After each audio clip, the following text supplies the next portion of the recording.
Enjoying life at Inverness. We all know how short a time a couple of weeks in football can be. Robbo now, of course, has returned to Tynecastle. The all-time hero returns. John Robertson back with Hearts.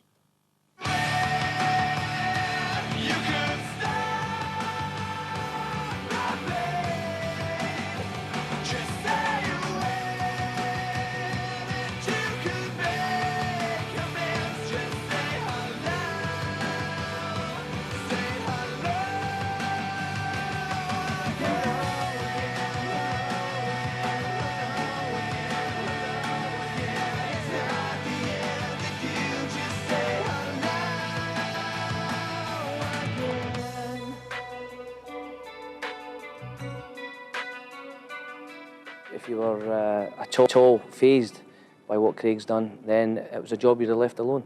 But you know, when I went to Inverness, I was told I couldn't improve Steve's team, and we did. And I've told I can't improve Craig's team here. So it's going to be a very, very hard job to improve this side because you know, they've a lot of quality. But we've got to try. We've got to try and do that. We've got to try and keep the Hearts momentum that Craig's built up here going forward, so that this club has a great future. You've got to be honest, to try and win the league against the financial clout that the Old Firm have is going to be very difficult. You'd never say impossible because nothing's impossible, but it'd be very, very difficult. So I think most teams are honest enough to admit that the real goals for the season are to qualify for Europe through the league placings and try and win a bit of silverware. You know, Livingston showed it last year when they won the CIS Cup. What's possible? Inverness themselves made 2 semi-finals in 2 years, so I think that's the kind of level you look at. You want to win the Scottish Cup, you want to win the League Cup, you want to progress as far as you can if you qualify for Europe. And through the domestic system, yes, you want to challenge for the title, and the worst case scenario you hope will be qualification for Europe.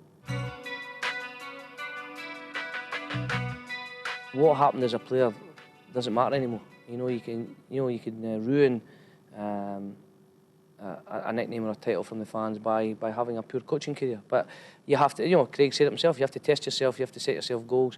And as I say, the test for myself personally is to improve as a coach and improve the team. And it's going to take a hell of an improvement after what Craig Levine's done here.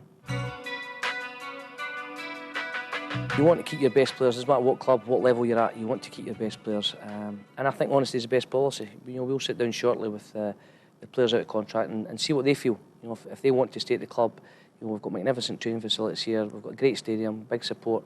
And hopefully still be challenging for owners. And we'll hope that'll be enough, along with the correct financial package, to keep them here. That's what you want. You know, you're thrown in the thick of it, and it is a difficult start. But you know, the players we've got here, we can handle it. You know, the sign of a successful team is the fact you're playing every midweek. You know, you're still in the competitions. The players have done magnificent to battle through against Braga to get to the group stages. So you know, some people see it as a handicap. But you know, how can playing in Europe be a handicap? How can playing in the quarterfinals, the CIS Cup away in film, be a handicap? That's the games that all successful teams want to be involved in. Derek, we were talking earlier in regard to the Scotland job about how important timing is. Do you think the timing is right for Robbo to return to Tynecastle? Well, I think we all knew that one day he would end up. I think it's right now. He's went away and learnt his trade up at Inverness, done extremely well there, taking him into the SPL. There's no one else, in my opinion, the right timing with the new owners coming in. As well, I think he's the right guy for the job. He's Hearts daft, as we all know, Hearts legend, and I think he'll do extremely well there. I've been involved with Scotland squads before with him, Dougie, and we Stato type guy. He knows everything in teletext. He knows all. He's real football, you know, nut, and I think he's a great guy for the job. Yeah. Would you have asked in his interview what exactly the relationship will be with the new owner, Tony? I don't think it into it too deeply. I would imagine Robert's return of the king and turn about time is really fortunate for Hearts. They lose probably the brightest young coach in Scotland, and the next one is like a conveyor belt coming through. Robbo comes in, over 27,000 people turn up at Murrayfield. No doubt 5 or 10,000 of them because Robbo was there. So I think that Robbo's his own man. He's got a great assistant in Donald Park.